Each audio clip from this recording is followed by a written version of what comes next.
Noraly Schoenmaker, better known as Itchy Boots, has become one of the most recognized, if not the most recognized solo motorcycle traveler in the world. Her videos reach millions. She rides alone, films alone, edits alone, all while she's traveling around the world. This is her life now. But it all started back when she was working as a geologist. Something big happened at home, something personal, and that moment set off a chain of decisions for her.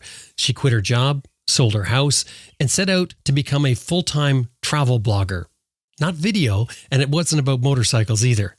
Once she got to India and started this adventure, she found she could rent a motorcycle, so she did. And then through serendipity, she met somebody, she was invited to a wedding, and then met somebody else who helped her buy a motorcycle for this journey that she hadn't quite planned but was already on. Now, she knew nothing of the motorcycle travel industry, the culture, the pedigree. She had never heard of Jupiter's Travels or Ted Simon.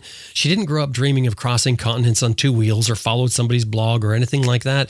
She just followed her own curiosity and trusted it was going to take her somewhere interesting so that she could write about it and do her blog. Ultimately, she wanted to get paid for what she loved to do best, and that's travel. What's striking is that although she didn't know Ted Simon, she may have more in common with Ted than what she realizes. Ted, now considered a giant in the motorcycle travel world, set off in the 1970s not as a motorcyclist, but as a journalist. The motorcycle for him was simply a way to get around. There was no blueprint, just a willingness to go. But somehow, for both of them, for Noraly and Ted on their adventures, the motorcycle became more than transportation. It became the adventure itself, and ultimately the vehicle that would propel each of them to the top of a field they didn't even know they were in. In fact, farther than either planned or could have imagined while they were on their adventure to begin with. In today's conversation, we're not talking so much about Itchy Boots, the YouTube persona. We're talking about Noraly, how she got where she is, how the journey has changed her, how it hasn't, and what it's like when the camera's not rolling. And she's just released her first book called Free Ride. We're going to talk about that as well. I'm Jim Martin. This is Adventure Rider Radio. Stay with us. We got a good one for you.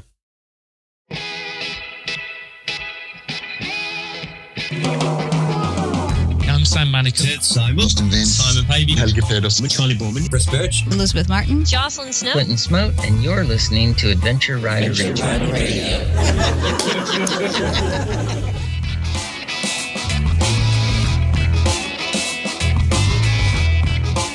Green Chili Adventure Gear offers American-made, heavy-duty luggage systems for all types of motorcycles. You can turn any dry bag into luggage using their strapping system. And of course, Green Chili Adventure Gear is tested in extreme weather and terrain to withstand the abuse that adventure riding gives it. Tough, reliable gear. GreenChiliADV.com. Cycle Pump is the best tire inflator for motorcycles. It's made by Best Dressed. It'll inflate your tire in less than 3 minutes. Founded, assembled, and warranted for life in the USA. They also distribute Googletech filters. CyclePump.com.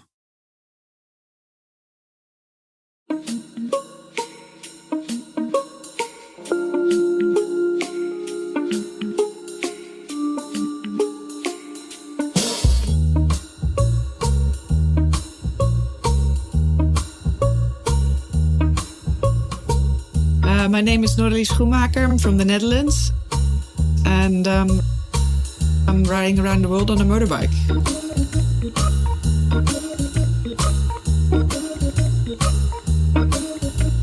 Noraly, welcome to Adventure Rider Radio. Thank you. So where are you right now as we speak?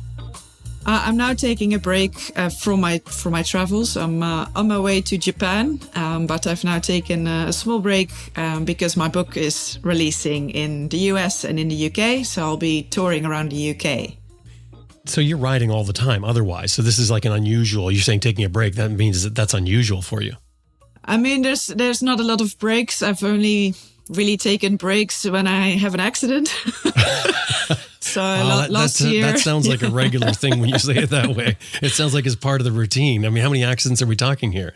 Well, I've broken my hand and I've broken my collarbone and my foot. So it's, few little mishaps. So there was, last year I had that big accident in Tanzania, in Africa. So then I was out for about 5 months. But other than that, I try to be on the road as much as possible.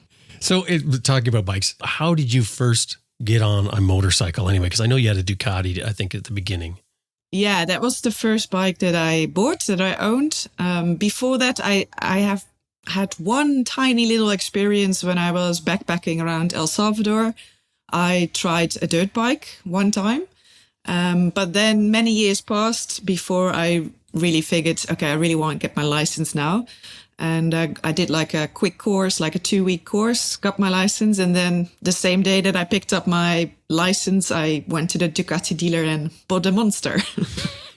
Yeah, that's an appropriate bike for a new rider. Totally. But why, though? Why did you want to get on a bike? What was that? Well, I mean, my dad used to ride when he was younger. My brother is a rider. And yeah, I don't know. I just thought like, I think I would like this. So I did want to try the bike where you can, I think it was like a 2 hour or something that you can try out a motorbike. And then I thought like, yeah, I think this is pretty cool. And yeah, I was sold. So what did you think you were going to get out of it at that point? Just a thrill. I mean, I think that's also why I went for the Monster, because I also tried it was a Yamaha MT7, but I thought quite a sweet bike, you know, and the Monster just, well, scared me, you know, every time I got on it, I was pretty scared. But at the same time, that was what gave me the thrill. And that was what, you know, I enjoyed so much that every time I was scared.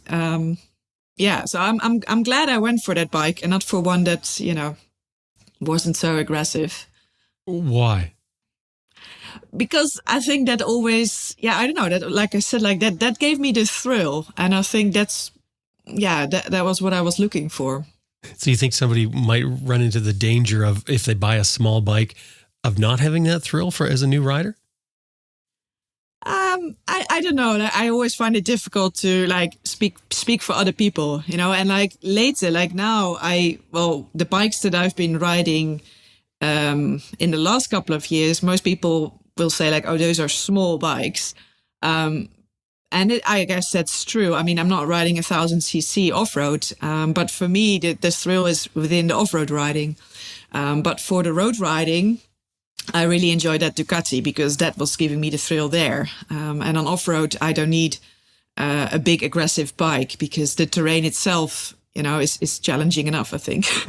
Yeah, no, it's interesting though, because I hadn't thought of that before. You know, the thrill, the excitement that we get from a motorcycle and how it can obviously be elevated by something that's sort of maybe slightly beyond your control or your experience level, as the Ducati clearly was. As a matter of fact, I'm surprised the dealer didn't say something to you when you came in saying, hey, you're a new rider. You might want to look at this instead, you know? No, but I'm glad I didn't because... Well, sure. You know, I always feel like, you know, let people figure out things for themselves. You know, that's why I also don't want to tell other people like, oh, you must ride this or you must ride that, because I always feel like just ride what makes you happy, what gives you the thrill, you know, what is good for you. And I think that just differs for different people. Oh, I agree. Yeah, it definitely would. But do you think that they should be looking for that thrill? Because it would be easy to go and say, well, if I'm going to start out, maybe I should just get on a scooter. I feel comfortable in this. It doesn't scare me. Maybe that little edge is something that you think would inspire someone more than less edge. I mean, that was the case for me, but hey, I mean, who am I? So like, I totally understand if people's, you know, start off with a smaller bike and then go bigger and bigger. I also understand that. But for me, I've always been happy to have picked a not so easy bike in the beginning because that just, you know, kept me hungry for more. And that's what excited me so much that I wanted to ride all the time. Right. And most people listening to you right now will know you from your Itchy Boots channel and know you as a motorcycle rider. But that's not how you started out when you were starting out traveling. Can you talk about that? Yeah, so I've traveled now, I can probably say I've been traveling for 15 years. So basically from the moment I finished university, I've been abroad for by far the majority of the year, like at least 9 months out of the year. I was always away for work or for travel, which at the time I was backpacking. So I always was traveling with public transport. And when I left like my kind of life in the Netherlands, even though it was never a full-time life. But anyway, whatever I had in the Netherlands, when I left that behind to start Itchy Boots, then Itchy Boots actually started as a blog. So I again started traveling as a backpacker because I was used to that. That's what I knew. And I thought, okay, now I'm going to try to make a living doing this and write about my travels. And that didn't work out. And yeah, then I got the idea to rent a motorcycle. Then I got the idea to buy a motorcycle. And then I figured maybe writing is not the best way to tell this story. Maybe I should try and video it. And that's when I started the YouTube channel. So no one was interested in your writing to begin with? No. You couldn't generate interest, because it's kind of funny because you've done the video thing. You've obviously succeeded incredibly with that. And now you're back to writing it. What does the book do that the video can't? Yeah, so the blogging that I was doing, it wasn't the type of writing that I enjoyed, So I figured, like, if you want to succeed as a travel blogger, people need to find your blog on Google. And what do people type in Google? Top 10 things to do in Bangkok or whatever, like a city. That's how people find blogs. They're not going to find a blog typing, what was the experience of a Dutch lady in this country? Nobody's looking for that. So I was writing articles like that, like top 10 things to do, because I was thinking that's the way people come to the blog. But I didn't enjoy that kind of writing. I felt like I was trying to be the Lonely Planet, but then on the blog. So I completely lost all my love for writing as well in that time. And when I started writing my book, it's obviously a very personal story and a very different, kind of writing. And also I wrote it in Dutch, whereas my blog was in English. And I mean, my English is good enough to communicate, but for writing, I really prefer to do it in my own language, because I feel like, I can write better in Dutch, I think, than I could ever do in English. Then I completely found my love for writing back, and loved writing this book. And I'm already started writing my second book. So, so you did find it exciting and rewarding. Yeah, and I also realized that there's a big part of the story that I never tell on YouTube. Because in the beginning I thought, but I can't write a book because my story is already there, right? It's all on YouTube. But I thought, okay, I'll give it a go, see what comes out. And then as I started writing, I realized, there's a whole lot of things that I can't or I won't share on video, but I can share in a book. So. Why can you, like, because you did that a lot at the start, right? You were sort of putting out in the videos to begin with that you were sort of living the life, I think is what you said. And you were showing obviously what people do, all the highlights, all the great things. But behind that, you were you had a personal struggle going on. Why can you share that in a book, but not on video? I think like in writing, there's a lot more nuance and a lot more kind of time to explain things and to set the scene. And like a video on YouTube, everything is fast, everything is quick. It's just not the place to tell like a long, detailed story, I think. And especially if it's like a very personal story. I mean, it's a lot easier to tell a story when you're just behind a laptop typing it than when you're pointing a camera at yourself and having to look into that camera and then tell your deepest, darkest feelings. I mean, who does that? I don't think, I could never do that. That's really difficult. I think what you're describing there is it's almost like it's easier to reflect on something through the book than to sit and talk about it. Yeah, definitely. I mean, some things also need time, to really figure out how to, express your thoughts and express your feelings. But I think most of it is also that on my YouTube channel, for me, on my YouTube channel, I'm Itchy Boots. And it's not really so much about me, but it's about the traveling and it's about the motorcycling and what's going on. And I also do that on purpose, So I am not really, for me, there's always a difference between Noraly, that's my personal private life, and Itchy Boots. And that's what I do on YouTube, which is motorcycle travel videos. And in the book, I kind of, take on a big part of Noraly and, really, put myself in there more. Although you like to keep Noraly and Itchy Boots separate, there is the common thread between them that is really a true love for you, and that's the motorcycle itself. The bike you sort of really fell in love with, and one story that you have is when you were riding the Oman Desert. In particular, I'm talking about the adventure motorcycle, where I think you vowed never to ride a street bike again. Do you remember that? Can you tell that story? Yeah, you mean that I really discover what it's like to ride a motorcycle that can ride any terrain, and where you're not limited anymore to where the tarmac is going. You know, that's for me something that I realized, that if you ride a street bike, you're always limited to where people build a road for you. But if you ride a dirt bike or an adventure bike that can also do off-road, that can do both, then suddenly, not in every country, but in a lot of countries, the sky's the limit. Suddenly you can go wherever you want. And that's the kind of freedom that's the type of freedom why I would never want to go back to only riding a road bike. So the bike really became, it's not just an object of transportation. I mean, it was certainly that, but it became something that you love to be on.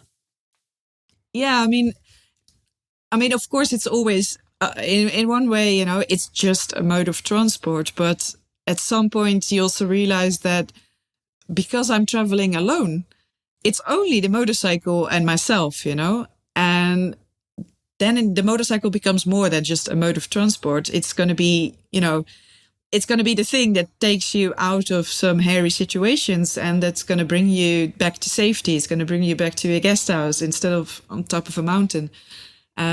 So yeah, I guess I bond with my motorcycles. I mean, it probably starts when I name them, but I very quickly bond with them, and they become my best friend on the trip. So for riding your motorcycle, does it also, when you're on a trip, does it also add to the trip? Like we talk about transportation, talk about the fact that you love to ride it, but does it become part of the adventure? Does it make things happen that otherwise wouldn't happen? I mean, compared to like riding a car, you mean? Yeah, or backpacking like you used to do. Oh yeah, definitely. I mean, like compared to backpacking, riding a motorcycle brings me mostly to places that you would otherwise never reach. So it's all about riding the back roads, the remote deserts, like tiny little villages that nobody visits. So it allows me to really go off the beaten track really easily. And being on a motorcycle is also, I think, a very easy way to connect with people. You know, there's no car window in front. So all you have to do is open your visor, slow down, and people will start talking to you. Mm-hmm. So I find it, for me, yeah, I really would not know a better way to travel than on a motorbike now. For me, it is the most exciting way, the best way. It gives me the most opportunity. It's just the best. Well, I'm not going to argue with you there. What was your vision for it? Because you said when you started out writing, you were going to be a travel blogger. What was your vision for it? What did you? Because I know you wanted to make money. You wanted to do it full time. You wanted it to become your life. But what was your vision? What did you picture it being like? I mean, I thought that, I would be backpacking around the world and then writing articles about that. And those articles would be read by enough people to earn a living. So basically the way to monetize a blog is to put advertisements on there, right? To just sell ad space. But then you need to have a lot of impressions. So a lot of people need to go to the site. And that's kind of how I thought, like, okay, and then I can earn money to keep on doing that, because traveling is not cheap. So I need to find a way to monetize that. That's kind of what I envisioned. But then, I quite quickly realized that it was not going to work because nobody was reading my blog. And I never made €1 with it. So I figured, okay, I need to think of something else. I need to try something different. And then I thought maybe YouTube is an option.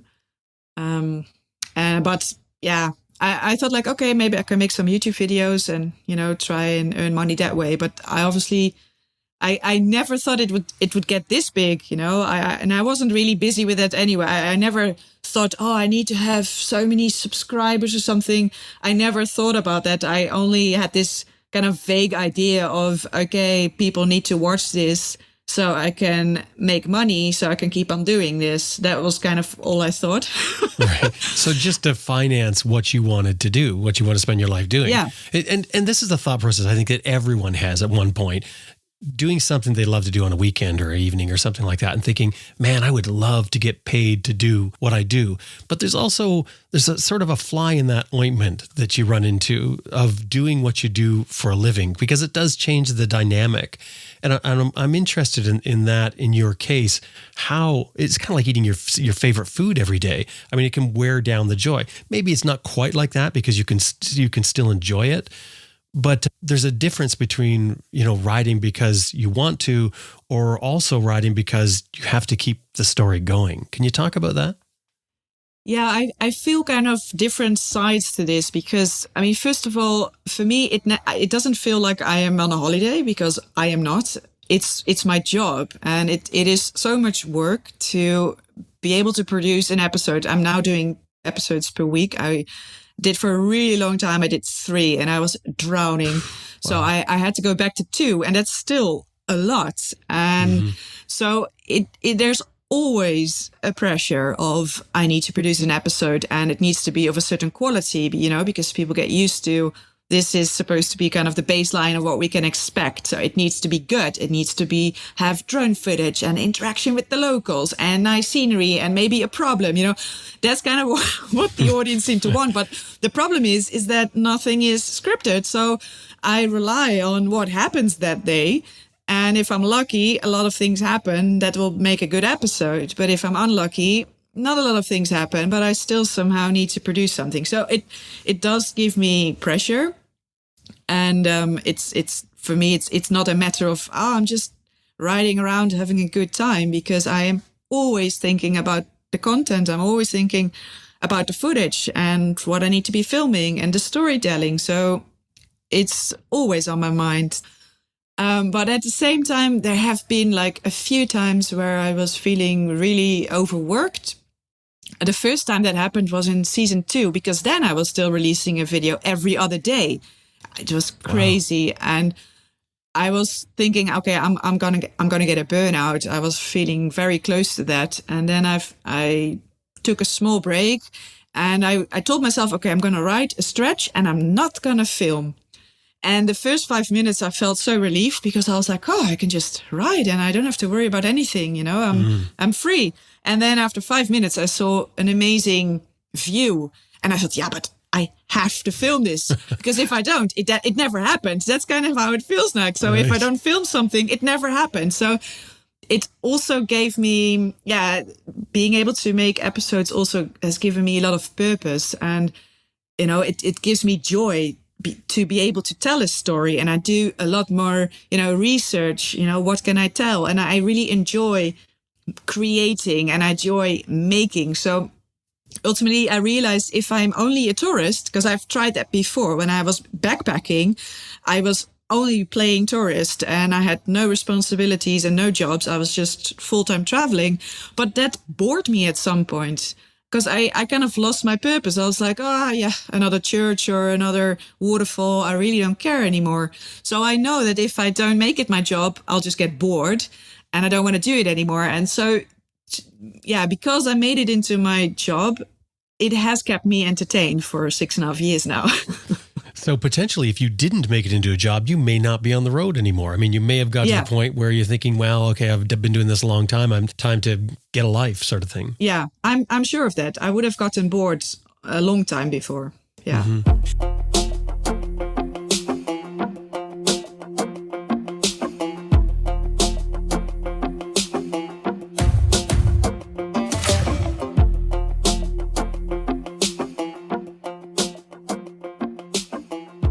If your motorcycle doesn't have cruise control, this is the next best thing, possibly better. The Atlas throttle lock holds your throttle position so that you can relax your grip, giving relief basically from your fingertips to your shoulder. It's a beautifully engineered device, ultra thin, made of metal, installs in minutes. It's got 2 buttons on it.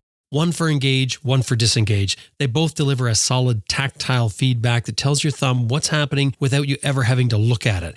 And once it's engaged, you can still roll throttle on or roll throttle off. The Atlas just holds the new position. This means less fatigue and more focus on the ride, more enjoyment.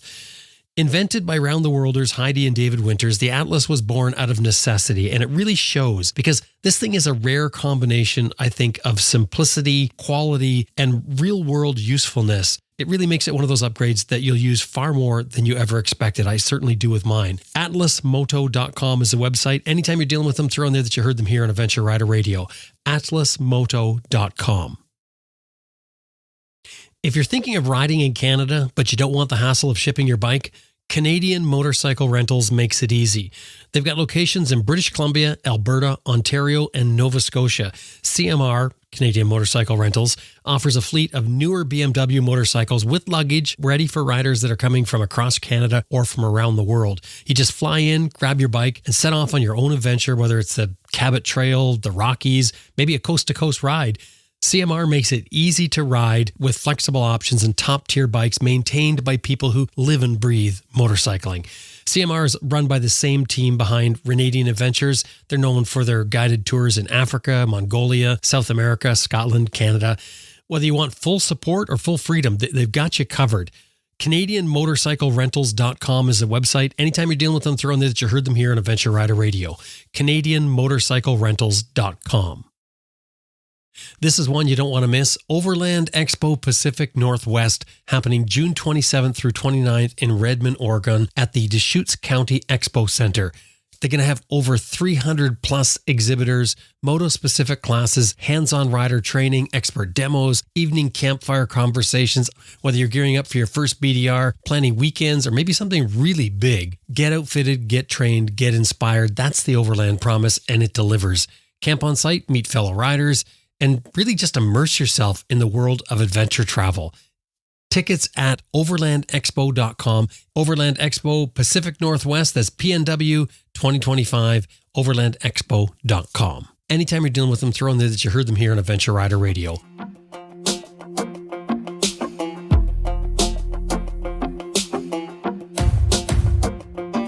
Has it made you a better storyteller? Because you just mentioned there that, you have to go through a day and figure out how to get these things that your audience wants to see. But if they're not there, in particular, a problem, I mean, you can't generate a problem. I would hope you're not generating problems. I don't think you are. But so, I mean, if you can't do that, do you have to be a better storyteller at the end of the day, literally? Yeah. I guess sometimes if I know that not a lot happened that day, I think like, okay, what else can I turn into content? And then I, for example, film like some maintenance that I do, like changing an air filter, which is not super interesting. And I often do it off camera. But if I know I don't have content, I'm like, okay, I'm going to do this, So that's the way that I kind of then fill up an episode. But in the end, right now, I don't think I'm getting much. I think I've plateaued a long time ago. In the beginning, I was making a lot of progress because those first videos were obviously terrible. So in the beginning, when you're really bad, there's also a lot of room for improvement. Mm-hmm. So I think like in the first 2 seasons, there's a big improvement. And at some point, I kind of reached, a plateau that I'm like, okay, I think this is what I can do. I'm not a great editor, my videos are not very fancy in terms of editing, but it's fine. And this is it. Well, in the beginning, when you started out, there was inexperience there in as far as, at least by Moto Traveler anyway. I know you had done a lot of traveling, but there were mistakes that came just from things you didn't know, and those make great stories, right? I mean, you rode across a salt flat, I know at one point and got stuck, and I mean it's not a huge story, but it's interesting the things that happen and the people that you meet. Do you find now that you don't have those, that they aren't there because you have to be extremely experienced now traveling by motorcycle, even in all the different countries, because I know you've been to countries more than once. Yeah. But I still make plenty mistakes. Yeah. And I mean, it's true that at the moment, like when something like that happens, so yeah, you get stuck in a salt flat or something like that. In the moment, I'm always thinking, I'm such an idiot. Like, why am I doing this to myself? But in hindsight, it is true that all the mishaps and all the times that I was really deep into trouble, they make the best stories ultimately. So then afterwards, I'm kind of happy that they happen. But in the moment itself, I'm always thinking, how did this happen? And I do think if you are, doing adventure riding, even if you're very experienced, there's always going to be mishaps. You're always going to have a bike drop, or I don't know, so many things can go wrong that I don't think that having more experience will really avoid every problem. That's just the thing. Problems will always find you, or at least they always find me. Yeah, but some of the problems are just from lack of knowledge, and those are quite interesting. The silly mistakes that where people will shake their head, that know, but you must not be making those mistakes. I mean, you're talking about happenstance, I guess, where it's, somebody cuts you off or something and you go down. That's something you can't control. But other things, like you have to have border crossings down. I mean, you have to have pretty much seen it all at this point. I hope not.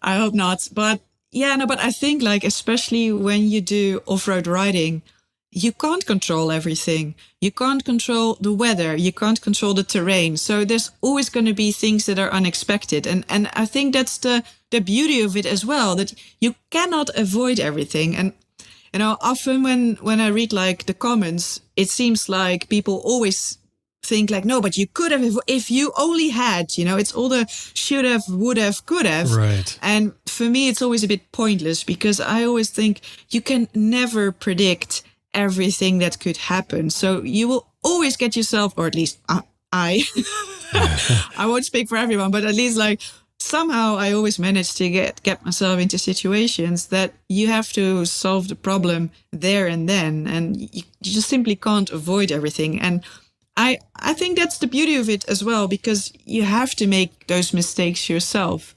If 1,000 people tell you, oh, you shouldn't do that, but you don't really grasp why, sometimes it's better to make the mistake and learn by it yourself, So I don't mind making mistakes. I rather make my mistake and learn from it than never try something because other people tell you that would be a mistake. In my mind, it's more difficult to make the mistakes on camera, put it on a platform where people can comment. You just mentioned the people commenting on it, because what's that like, getting people's feedback for every little thing that you do? Yeah, horrible. Well, you did write at one point in your book, you said about like some of the horrible comments you were getting for where you were traveling.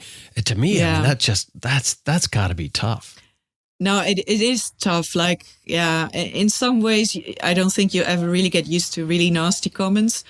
And I think like in the beginning, that's why in the first season, a lot of the times when I knew that I messed up or when I was in a difficult situation, the absolute first thing I always did was switch off the camera, which doesn't make any sense, right? Because I can also film it and not put it in the video. Edit it out, exactly. But somehow it always felt like if I switch the cameras off, nobody's watching, right? Nobody's watching me being an idiot right now. And later I was kicking myself, like, why didn't I just at least let the cameras rolling? So that's always still kind of a first response. So it is hard to film yourself when you are in trouble. And I have to admit also, sometimes I don't want to film something because I already know the comments, and then I'm like, it's not worth it. I don't feel like being criticized, again about something. And then I leave it out, which actually is a shame because often it is interesting. It can be an interesting story and it's interesting content.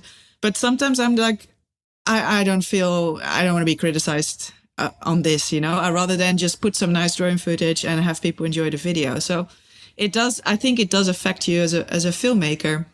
Or like the negative stuff. Yeah, that's interesting. You're trying to put out things that your audience likes and wants to watch, but at the same time, you're having to worry about the feedback and then that shapes your filming. I mean, that's a little bit restrictive, isn't it? Yeah, it is. Yeah, and it is a shame. I mean, maybe some people deal with it better, but I think it's. If you are working really hard, on your content, you're working super hard on your videos. Then it is tough to receive like really nasty comments from people that you don't even know, and so then I've been questioning like, why am I doing this? And I think that was the moment that you referred to when I was in Tajikistan riding next to Afghanistan, that I got like horrible comments, but like really bad, like, and death threats and that sort of thing, people wishing you really bad things, that I was thinking to myself, okay, why was I doing this again? Like, why am I working, around the clock to create this? Yeah. For what really am I putting myself out there? But then again, you also don't want to, let the haters win. So, well, yeah, definitely. But have you ever thought about not reading the comments? Just ignore it completely? I've tried, but then you also want to kind of stay in touch with what your audience is thinking of what you're doing, So what I now usually do is, like, after 1 or 2 hours when a video is up, I read like the top comments, because those are already like upvoted by other people. So those are usually nice. And then I read those. But yeah, reading all the comments, you're always going to see really nasty things. And you get criticized about everything. Like, it doesn't matter. I get criticized on how I look, how I talk, how I ride, what I do, what I don't do. Like, it doesn't matter.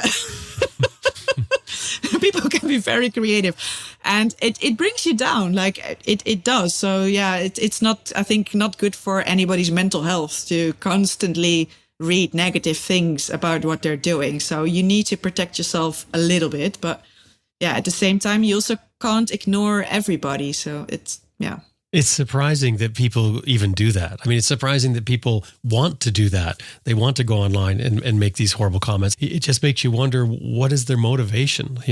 What is wrong with their life that they have to do that? Really? Yeah. That's what it comes down to. Yeah, I don't know. I mean, and I watch a fair bit of YouTube myself. I never even comment, I'm like, I just watch. I never even write something, let alone like write something nasty. So yeah, I don't know why they do it. When you left originally and you got into motorcycling and you started your blog, etc., you were sort of fueled by this breakup with your boyfriend. And I won't get into that. And I mean, as a matter of fact, if anyone's interested, that's in your book, your book that we'll talk about a little bit later on. But how do you feel about your boyfriend now? Because everything that sort of led up to anyone's point in life has got you to where you are. And you have to be in a position that you like, because you wanted to get this. You wanted to get paid to travel. That's exactly what you do. And I agree. I can hear there's stress in there as well, but there's a lot of great. How do you feel about that boyfriend now? I mean, well, people have asked me, like, aren't you grateful that he cheated on you? So that now this happened. But I would never feel grateful, because everything that happened after the breakup and after I lost my house, I did that myself. He didn't do any of that. Like, so I always feel like it was because of the choices that I made and the work that I did that I managed to build this new life for myself. Mm-hmm. And that's not because of him in that sense. So other than that, I don't give him a lot of thought. Yeah, and it's not so much what happens to you, it's how you respond, isn't it, in life? Exactly, yeah. So I think it's always up to yourself to then make your own decisions and take your own actions, and not play the victim the whole time, but just, take control of your own life again. And how does continuous travel for a living, how does that work for your love life?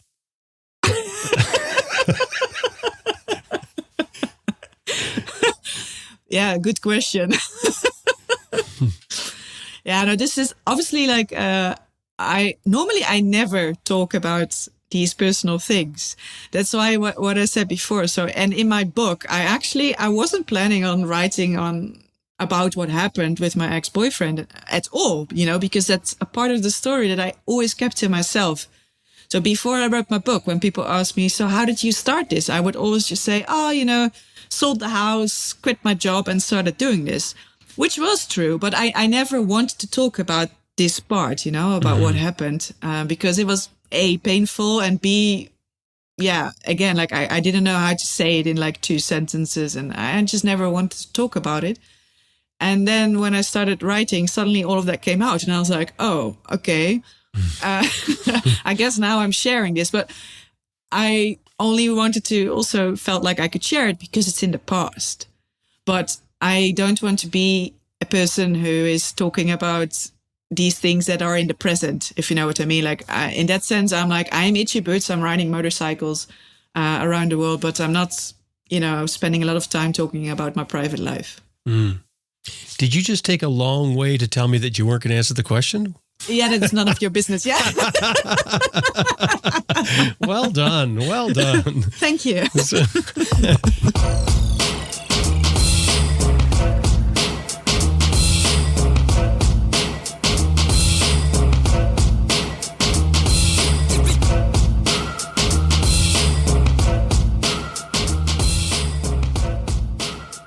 See and be seen. That's the motto at Cyclops Adventure Sports, and they really mean it. Cyclops is a family-owned company run by riders, and they design motorcycle lighting that's tough, smart, and effective, like their Tough Light Full Flex blinkers. They're the kind of upgrade that I think every adventure bike should have. These are ultra-bright LED turn signals mounted on a flexible stock that bends and snaps right back into place. So when your bike tips over or smacks into a tree, you're not stuck with a broken signal and a trip to the dealer. And they don't just blink. The front Tough Lights become white running lights that switch to amber signals, while the rear turn signals double as bright red taillights and even super brighter or far brighter brake lights. That's real visibility. That's being seen, right? And it's real durability. I think it's real peace of mind for us riders.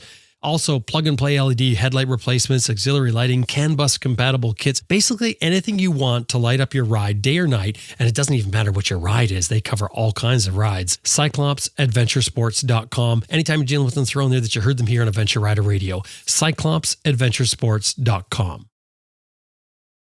The most important connection you have with your motorcycle, especially when standing, is between your boots and your foot pegs. And that connection can either limit your skills or unlock your full control. That's where IMS Products foot pegs come in. Whether you're navigating tight technical terrain or powering through long open stretches, IMS foot pegs are designed to give you better grip, more comfort, and real control. They're made in the USA from CAS certified 17.4 stainless steel. They're heat treated for strength and durability, and they feature a staggered tooth design, among other things to do with the design of them, for serious grip without chewing up your boots. The watershed profile keeps debris from packing in, and that wider platform gives you increased leverage and stability without affecting the ergonomics between your foot and your shifter and your brake. IMS offers a full range of foot pegs to match your riding style, from the roomy ADV1 and ADV2 right on to the aggressive Core Enduro. And every pair comes with a lifetime warranty because IMS builds them to last. Visit imsproducts.com to upgrade your ride. Mention Adventure Rider Radio when you're talking to them. imsproducts.com. But you are riding alone. You film alone, don't you? You don't have a crew with you. No. People like to think that. I don't know why they think that. I think some people... Well, once you're successful with something, you figure you're bound to have a crew. I mean, why not have people do things for you if you can do it, right? If it can work. I think that's probably what most people think that.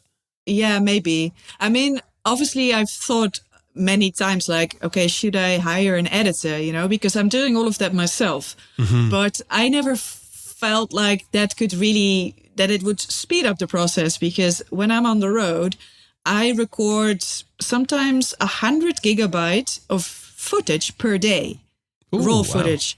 And I mean, I struggle to upload a 8 gigabyte video on YouTube, on Wi-Fi in some countries. So to send across raw footage is a nightmare. So you would, so if I would want to work with an editor, well, I'm on the road and this editor is remote, it's really difficult. And you're going to do a lot of sending back and forth over bad Wi-Fi.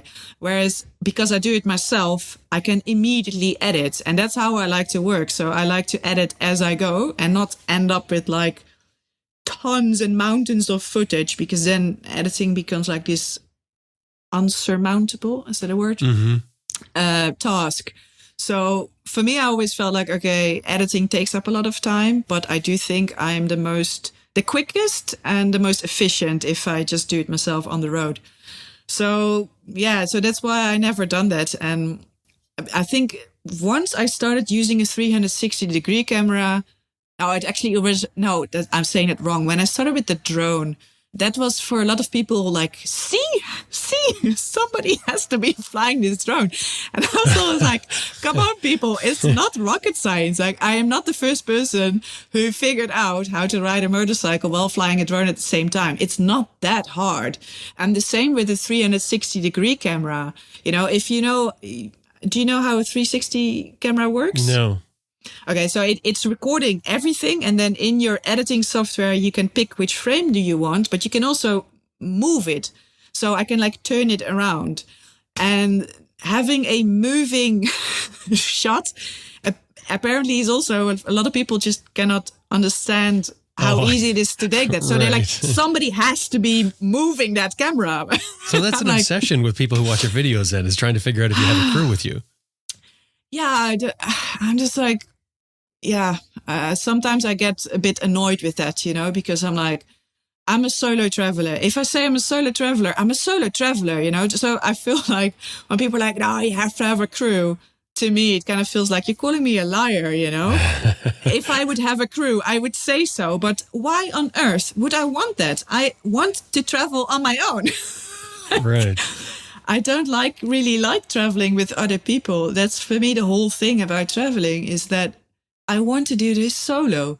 So yeah, I don't want somebody there, but also I don't need somebody there because I manage fine on my own. So because the technology is there that you don't need another person. No, you don't. I mean, like I said, with some GoPros, a drone and a 360-degree camera, you can film everything. And I mean, I'm a lazy person. There's also solo travelers who set up a tripod and then drive past with the motorbike to get like that shot. But I am not doing that, For me, I'm like, that is so much work, You have to stop and then run out and then place the camera and then ride and back. I'm like, I don't have time for that. So I don't don't take those shots and save some time. But again, like I wouldn't want to travel with other people. For me, that would make everything so much more complicated. And it's already like logistically challenging enough to travel on my own, that I wouldn't want to have to think about other people that I then also have to think about. Right. I don't have the mental capacity. Well, I mean, it could add to the story, though, too. I mean, it certainly adds a storyline. We have a different person there, conflicts, resolutions, all those type of things that go with that sort of filming.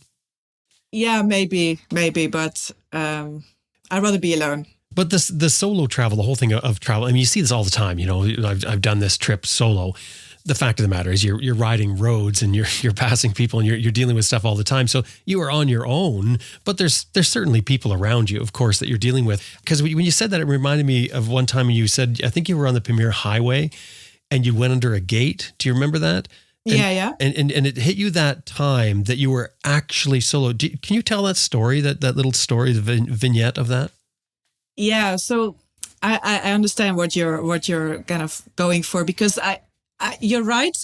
I do, in a lot of places, it is nice to know that there are some locals around, because ultimately I'm very much aware that I cannot fix every problem that I could get, so it's, there's a likeliness that I would need the help of locals. So it's always kind of good to know, like, okay, the closest town is, 20 kilometers away. I'm sure there's going to be people there.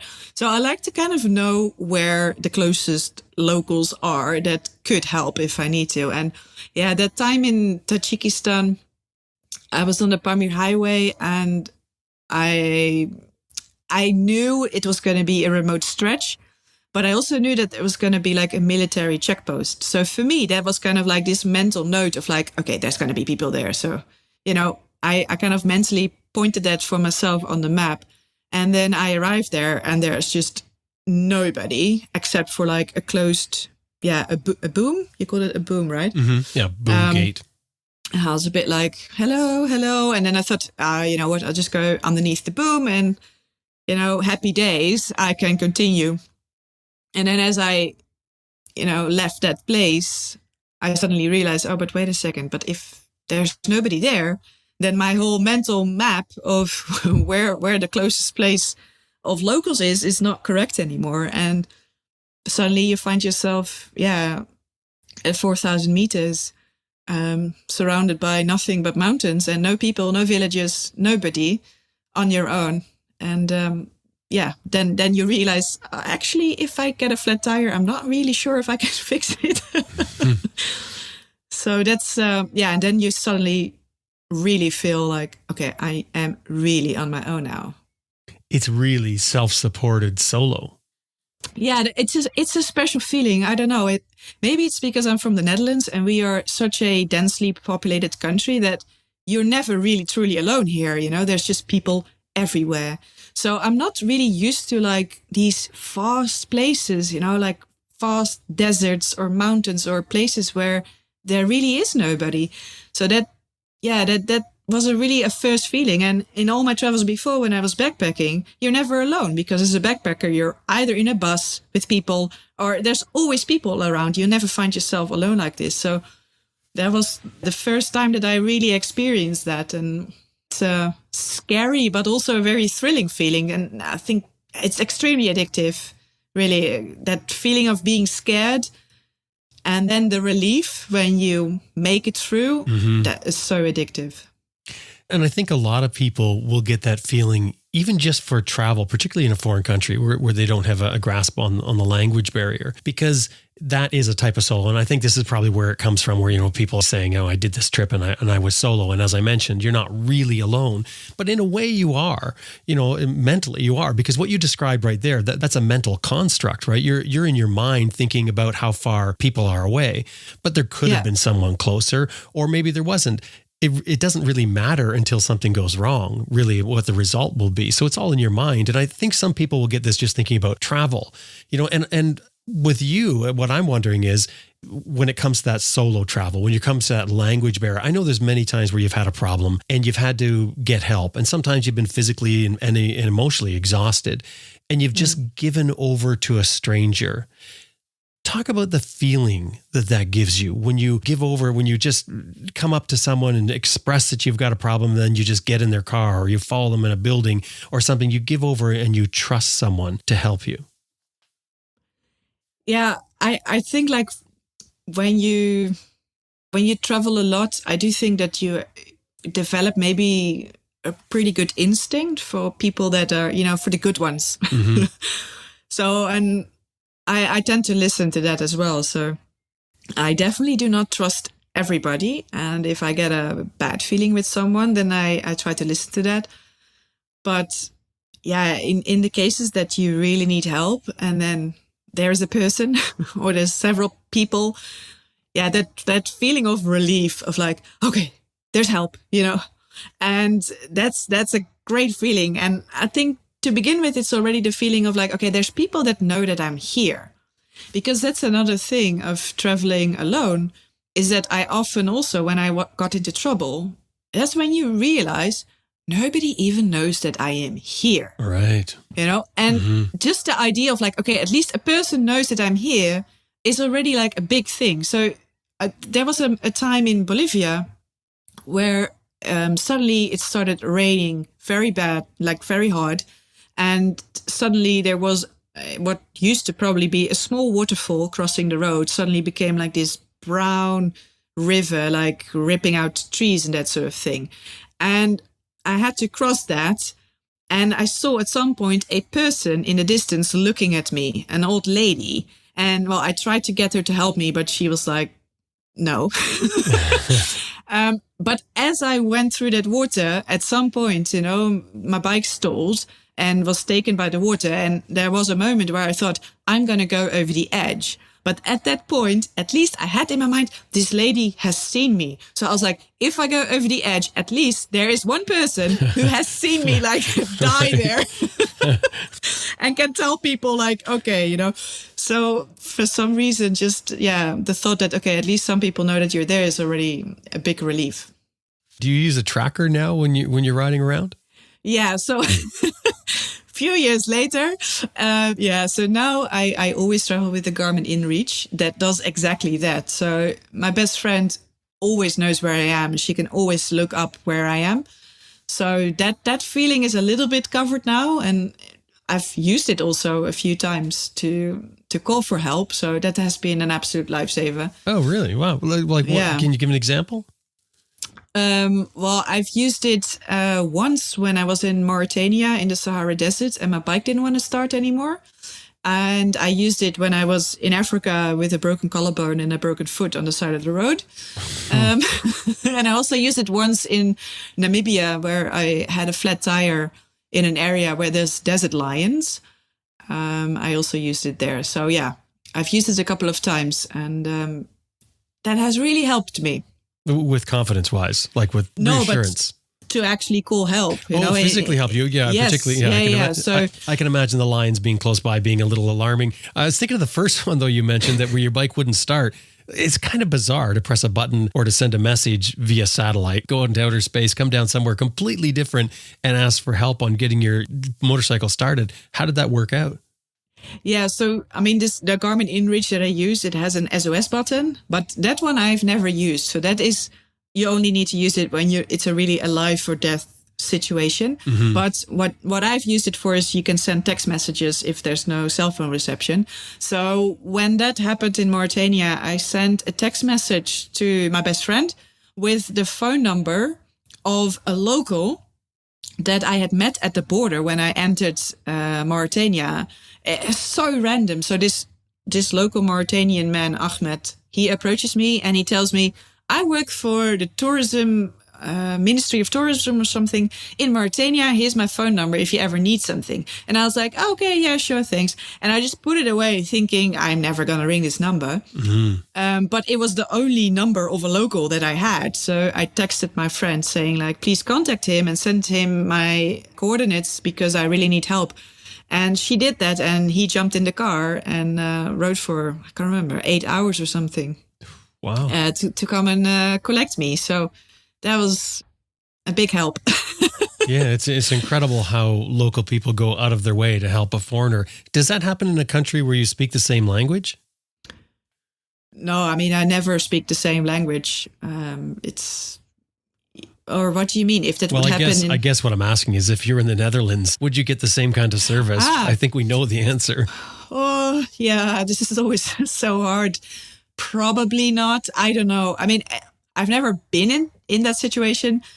I mean, like, I do think like it's also a very different environment because, for example, here in the Netherlands, if you break down with your car or your motorcycle on the side of the road, you're just expected to call like there's a service, you call the road service and they come and solve your problem. So nobody really will stop to check on you because everybody thinks just call them, like that's what you do. But in a lot of countries, those like road services don't exist. And people are more used to help each other out because everybody knows nobody's going to come for you. So that's the only excuse I have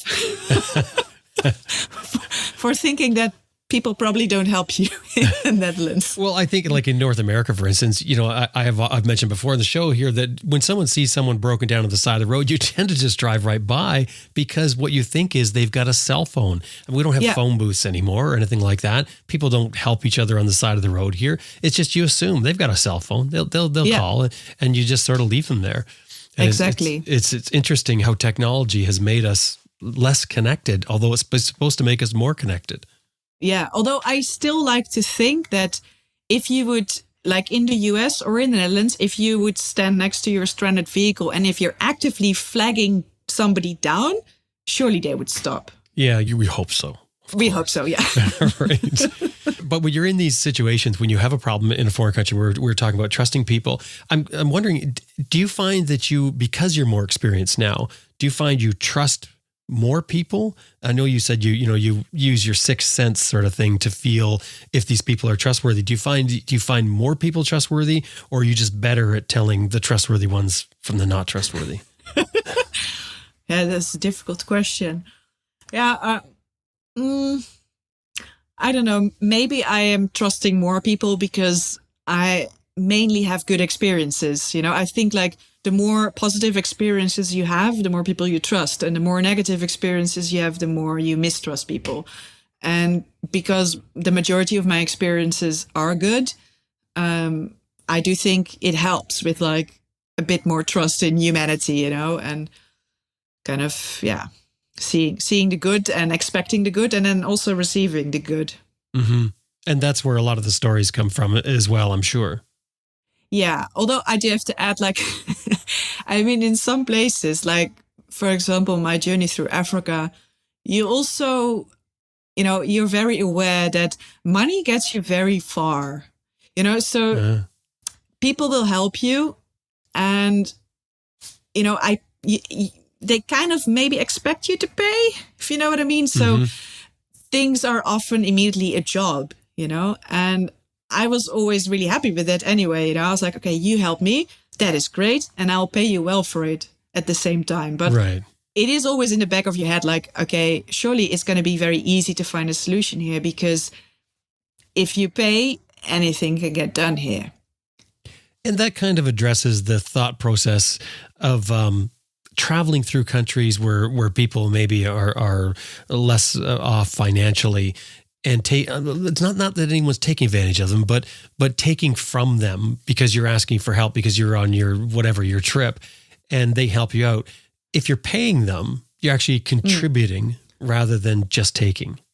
Exactly. Yeah. So I'm happy to pay, and I've always, when people really give you their time, if they give you their energy and their muscle strength, then of course, for me, like, it's a much logical thing, like, give back to them. And what can they use the best here is money most of the time, So for me, I've always also felt it like a great way to give back to people, they help you, you help them, everybody's happy, I mean, there's also been like, it depends. Like, I've also, for example, if I ask the way to someone, if I say like, oh, is the bank there or something? And they say, yes, it's there.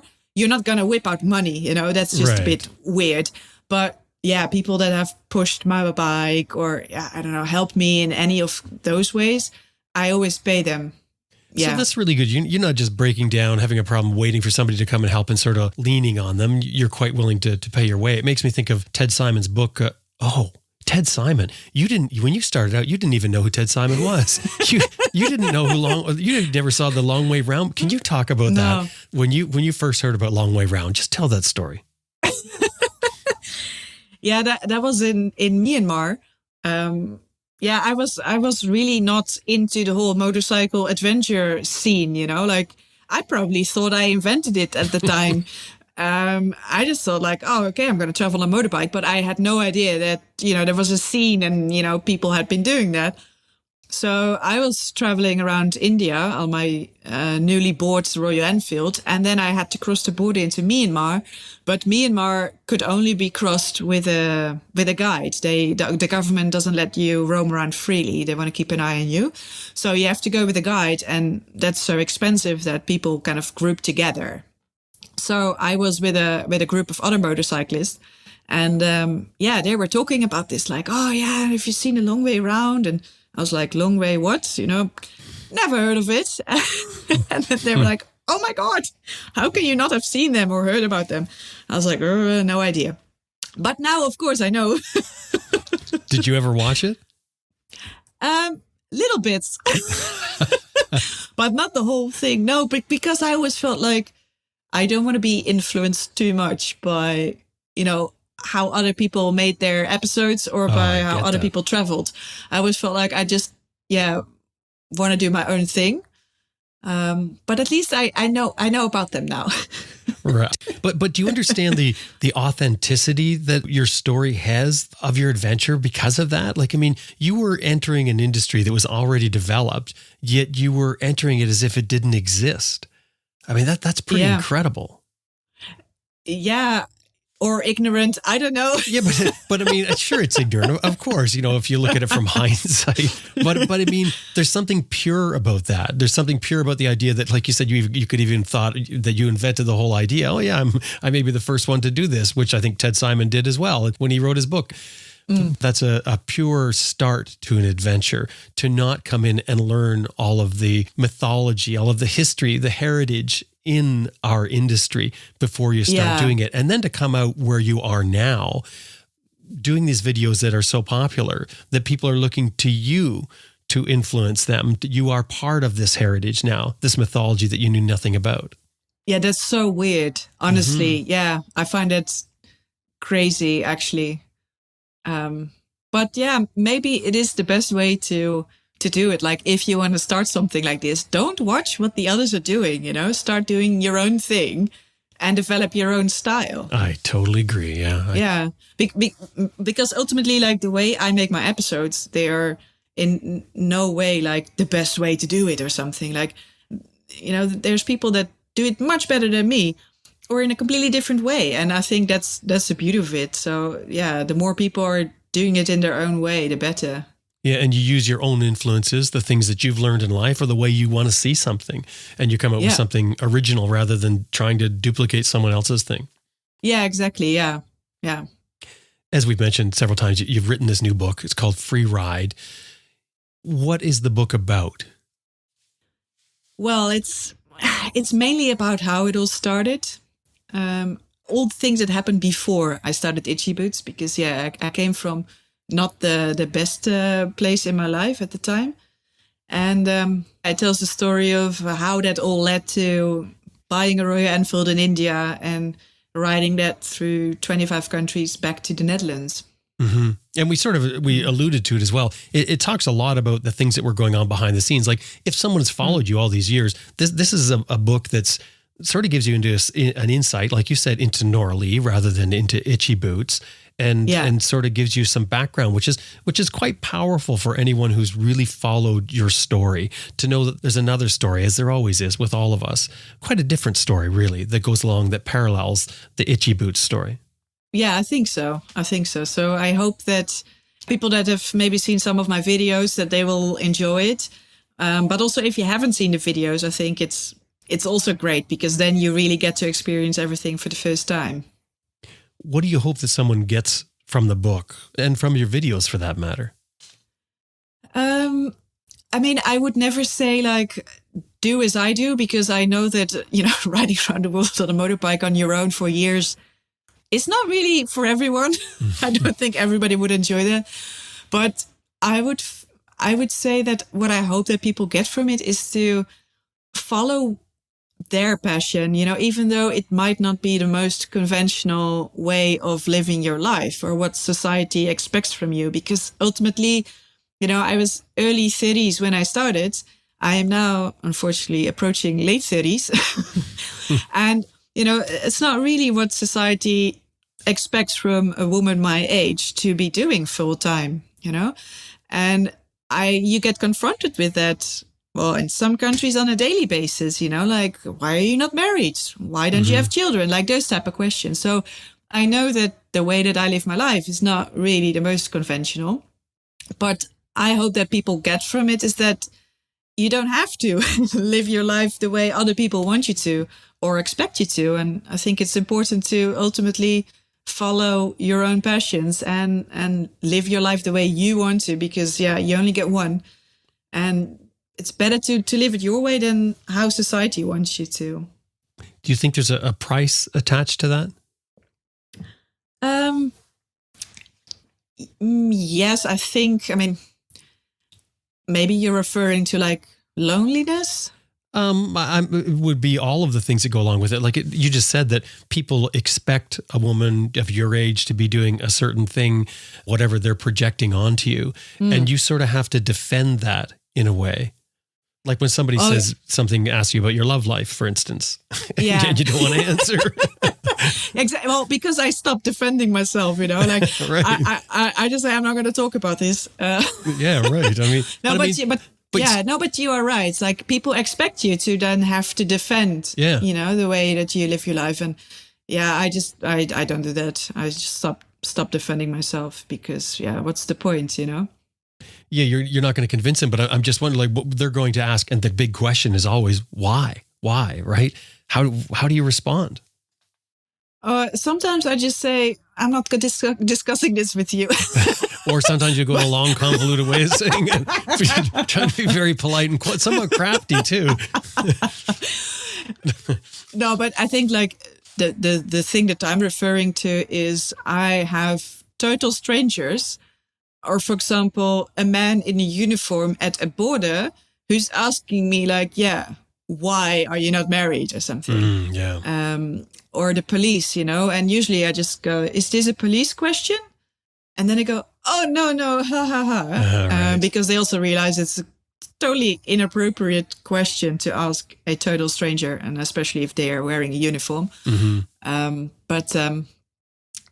just try to, not go into these type of conversations, because what's the point? What's your advice for anyone who'd consider doing a trip and may be afraid for any reason? I find it a difficult question, because I always feel like if you really want to do something, like what's holding you back, But with your story, your life, have there been points where you've got to something where you've been almost too scared to go on, but glad you pushed yourself, or maybe you were pushed and it got you in a better place or where you wanted to go? Mm-hmm. So what advice would you give someone? Would you tell someone to push on, to push past their barriers, or what advice?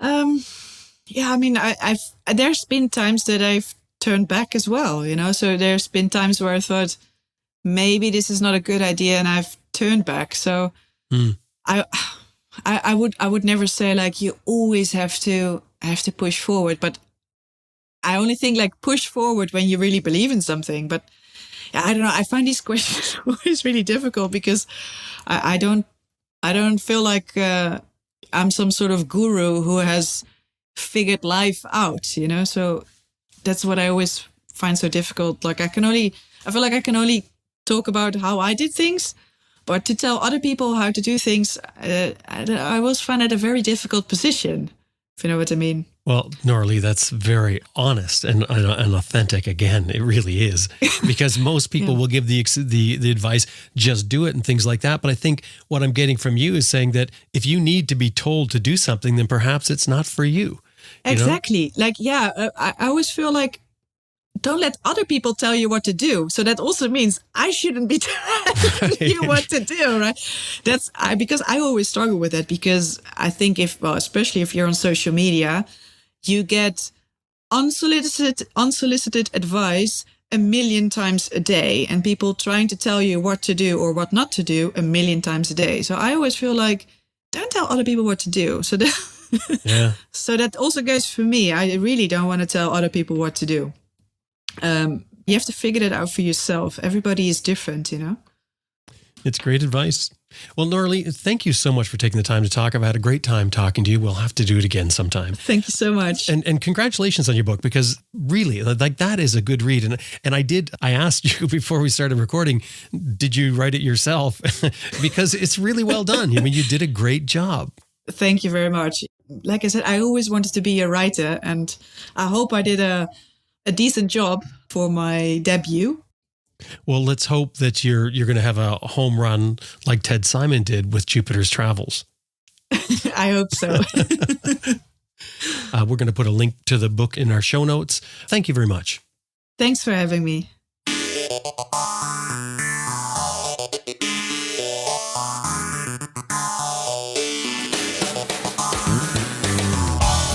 I was speaking with Noraly Schoenmaker, aka Itchy Boots, from her home in the Netherlands. Well, I guess where she was from originally, not her home, because her home's on the road now. Her new book is a must-read. It's called Free Ride: Heartbreak, Courage, and the 20,000-Mile Motorcycle Journey That Changed My Life by Noraly Schoenmaker. It's available direct from her publisher, Simon & Schuster, or at all bookstores beginning today. In fact, it's available everywhere today, as well as an audiobook. And we've got the links for that and some photographs from Noraly in the show notes for this episode on our website, adventureriderradio.com.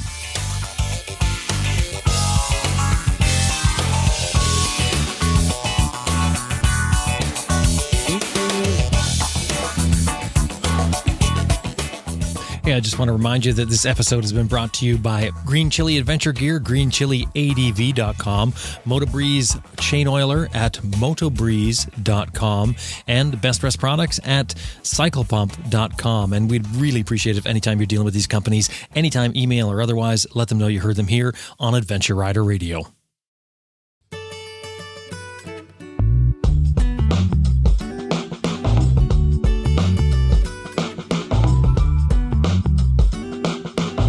Well, that about wraps wraps up another episode of Adventure Rider Radio, and we sure hope you enjoyed listening to it as much as we did making it. Special thanks to our producer, Elizabeth Martin, and of course you. Thank you very much for being a part of the show by listening to it. We really appreciate that as well. If you like what we do here each week, and the other show that we do that comes out once a month, Adventure Rider Radio Raw, we would really appreciate it if you do a couple things for us. One, you could help get the word out about the show for those who haven't found it already. That's leaving a 5-star review wherever you're finding your podcast. I'm hoping it's a 5-star. Or even just sharing it on social media. That also helps as well. Or just telling your friends about it. That also helps. The other thing you can do is the show is built on a model of advertising and listener support. We would really appreciate it if you would just consider supporting the show. It really takes so little money. You're not going to notice it in any budget. Drop by our website, adventureriderradio.com, and click on support. Now it's time to get out there and ride your bike if you can. My name is Jim Martin. Thank you so much for listening, and I will talk to you next week.